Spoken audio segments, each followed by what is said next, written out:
इस टॉपिक में हम बात करेंगे अरेज़ के बारे में कि पीएचपी के अंदर हम अरेज़ को कैसे इस्तेमाल करते हैं। तो अरेज़ को समझने के लिए पहले हम एक सिनेरियो को यहाँ पर डिस्कस करते हैं। लेट्स सपोज़ कि मैं यहाँ पर एक वेरिएबल डिक्लेयर करता हूँ ए और उसको वैल्यू मैंने 10 असाइन कर दी है।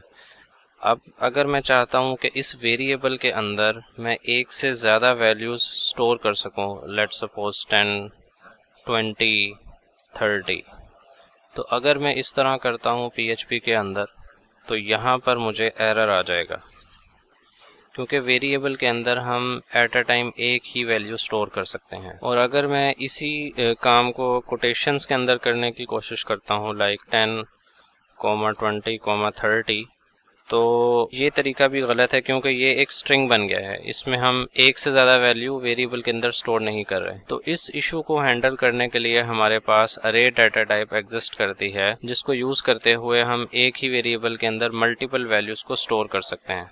लेट्स सपोज यहाँ पे मैं लिखता हूँ variable A is equal to, और यहाँ पर मैं अरे का कीवर्ड लिखूँगा और उस अरे के अंदर मैं मल्टीपल वैल्यूज़ स्टोर कर सकता हूँ लाइक 10, 20, 30।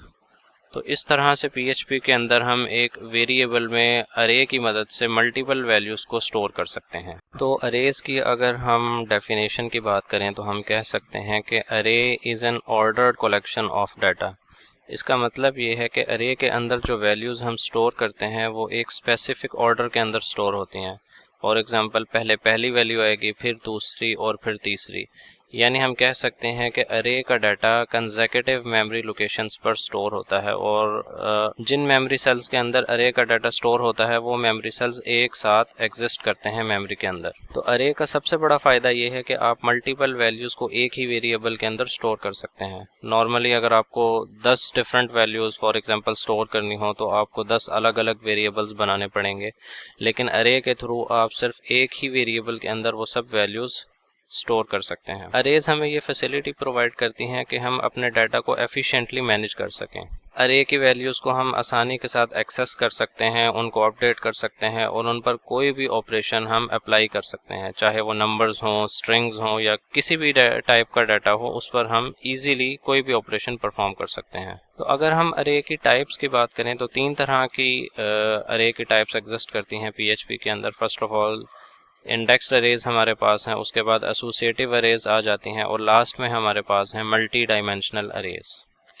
तो अगर हम इंडेक्स्ड अरेज की बात करें तो इंडेक्स्ड अरेज के अंदर हर वैल्यू को एक इंडेक्स नंबर असाइन कर दिया जाता है, जिसको हम कहते हैं कि इंडेक्स्ड अरेज जो है वो न्यूमेरिक इंडेक्सेस इस्तेमाल करती हैं जो 0 से स्टार्ट होते हैं। उसी इंडेक्स नंबर को इस्तेमाल करते हुए हम किसी भी अरे की वैल्यू को एक्सेस करेंगे। अरेज के अंदर जो भी एलिमेंट्स स्टोर होते हैं वो सिक्वेंशियल ऑर्डर में स्टोर होते हैं। मीन के फॉर एग्जांपल सबसे पहले 0 इंडेक्स पे पहली वैल्यू स्टोर होगी, उसके बाद फर्स्ट इंडेक्स पे दूसरी वैल्यू स्टोर होगी, इसी तरह ये सीक्वेंस चलता जाएगा। तो अगर हमने इंडेक्स्ड अरेज को क्रिएट करना है तो इसके दो तरीके हैं। पहला तरीका ये है कि हम अरे कंस्ट्रक्टर यूज़ कर सकते हैं और उसके अंदर वैल्यूज़ को मेंशन कर सकते हैं। इसके अलावा जो दूसरा तरीका है वो ये है कि हम स्क्वायर ब्रैकेट्स को इस्तेमाल करेंगे और उसके अंदर भी हम वैल्यूज़ को लिख सकते हैं। इसको हम प्रैक्टिकली अभी करके देखेंगे कोड एडिटर के अंदर। तो जब हमने एक अरे एक दफ़ा क्रिएट कर ली है तो उसके अंदर हम बाद में भी एलिमेंट्स को ऐड कर सकते हैं। ऐसा नहीं है कि जब आपने एक मरतबा एक अरे क्रिएट कर ली है तो उसके अंदर आप एलिमेंट्स ऐड नहीं कर सकते। आप लेटर ऑन प्रोग्राम के अंदर किसी भी वक्त अरे के अंदर एलिमेंट्स को ऐड कर सकते हैं। तो अगर हमने एक इंडेक्स्ड अरे क्रिएट कर ली है और हम उसके एलिमेंट को एक्सेस करना चाह रहे हैं तो उसका तरीका ये है कि हम अरे का नाम लिखेंगे और उसके बाद स्क्वायर ब्रैकेट्स के अंदर हम उस इंडेक्स नंबर को मेंशन करेंगे जिसकी वैल्यू को हम एक्सेस करना चाह रहे हैं। जैसा कि आप जानते हैं कि इंडेक्सेस जो हैं वो 0 से स्टार्ट होते हैं। तो जैसा कि स्क्रीन पे आपको एग्जांपल लिखी हुई है कि नंबर्स एक अरे है और उसके इंडेक्स नंबर 2 को हमने एक्सेस किया है, तो इंडेक्स नंबर 2 पर जो भी नंबर्स के अंदर अरे की वैल्यू होगी वो प्रिंट हो जाएगी स्क्रीन के ऊपर। तो अब हम इसका प्रैक्टिकल करके देखते हैं कोड एडिटर के अंदर। तो जैसा कि हमने स्लाइड्स में डिस्कस किया था कि इंडेक्स्ड अरेज को हम दो तरीक़ों से क्रिएट कर सकते हैं। तो यहाँ पे मैं पहला तरीका यानी अरे कंस्ट्रक्टर के थ्रू एक अरे क्रिएट करूँगा जिसका नाम है नंबर्स। तो यहाँ पे मैं लिखूँगा अरे का कीवर्ड और ब्रैकेट्स के अंदर मैं इस अरे की वैल्यूज़ को मेंशन कर दूँगा। तो इस तरह से नंबर्स की अरे के अंदर मैंने 3 इंटीजर्स को स्टोर कर दिया है। तो यहाँ पर जो वैल्यू 10 है उसका इंडेक्स नंबर है 0, वैल्यू 20 का इंडेक्स नंबर होगा 1 और वैल्यू 30 का इंडेक्स नंबर होगा 2। तो अगर मैं नंबर्स अरे के एलिमेंट्स को एक्सेस करना चाहता हूँ और उनको स्क्रीन पर प्रिंट करवाना चाहता हूँ तो इस तरह से मैं उनको एक्सेस कर सकता हूँ। मैं लिखूँगा इको नंबर्स और जैसा कि आपको बताया गया था स्क्वायर ब्रैकेट्स के अंदर आप इंडेक्स नंबर लिखेंगे। तो आप देख सकते हैं कि अरे के इंडेक्स नंबर 0 पे जो वैल्यू है वो हमने स्क्रीन पर प्रिंट करवा दी। इसी तरह अगर मैं अरे के इंडेक्स नंबर 1 पे जो वैल्यू मौजूद है वो प्रिंट करवाना चाहता हूँ तो यहाँ पर 20 आउटपुट जो है वो आ जाएगी। अरेज को क्रिएट करने का दूसरा तरीका ये था कि स्क्वायर ब्रैकेट्स के अंदर भी हम वैल्यूज़ को मेंशन कर सकते हैं। तो यहाँ पे मैं दूसरा तरीका भी अब आपके सामने लिख देता हूँ स्क्रीन पर। तो देखिए मैंने स्क्वायर ब्रैकेट्स लगाई हैं और उनके अंदर वैल्यूज़ को मैंने लिख दिया। तो इस तरह से भी हम इंडेक्स अरे को क्रिएट कर सकते हैं। तो अगर मैं इसको रन करूँगा तो यहाँ पे भी आउटपुट पे कोई फ़र्क नहीं पड़ा।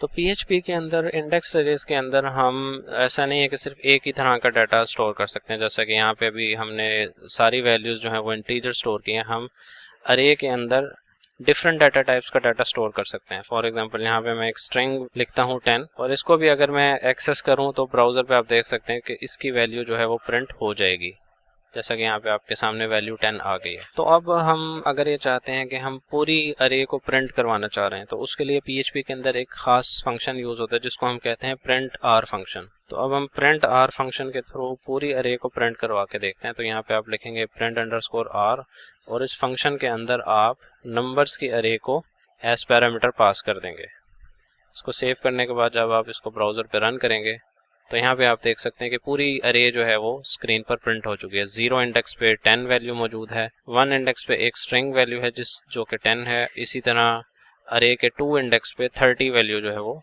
मौजूद है।